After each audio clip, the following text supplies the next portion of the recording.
प्रतिबिंब जनमानसांचे। अहिल्यानगर पोलीस दलात मोठे फेरबदल, स्थानिक गुन्हे शाखेत नवीन पोलिसांची नियुक्ती, गुन्हेगारीवर बसणार आळा।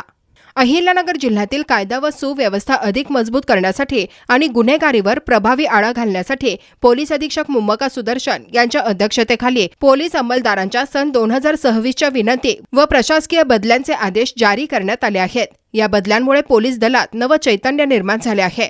या अंतर्गत विविध पोलीस ठाणे व सायबर विभागातून स्थानिक गुन्हे शाखेत अनेक अनुभवी पोलीस अंमलदारांची नियुक्ती करण्यात आली आहे। यामध्ये सायबर पोलीस ठाण्यातून पोलीस हवालदार अतुल भानुदास लोंढे, पोलीस हवालदार अभिजित दत्तात्रय अर्कल, पोलीस हवालदार निळकंठ रंगनाथ करखिले, तर विविध पोलीस ठाण्यातून पोलीस हवालदार विकास शिवाजी साळवे, पोलीस नाईक अशोक हिरामन लिपणे, महिला पोलीस हवालदार सुनीता विठ्ठल पवार, पोलीस शिपाई दीपक हिरामन जाधव, पोलीस शिपाई अविनाश महादेव पळसकर आणि पोलीस शिपाई प्रताप ताबाजी देवकाते यांची स्थानिक गुन्हे शाखेत बदली झाली आहे। जिल्ह्यात वाढती गुन्हेगारी मोडून काढण्यासाठी आणि गुन्हेगारांवर कडक वचक निर्माण करण्यासाठी हे फेरबदल अत्यंत महत्त्वाचे ठरणार आहेत।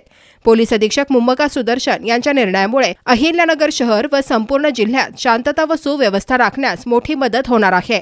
प्रतिनिधी निलेश आगरकर, नगर न्यूज 24, अहिल्यानगर। अहिल्यानगर शहरातील महत्त्वपूर्ण अपडेट जाणून घेण्यासाठी नगर न्यूज 24 या YouTube चॅनलला सबस्क्राइब करा।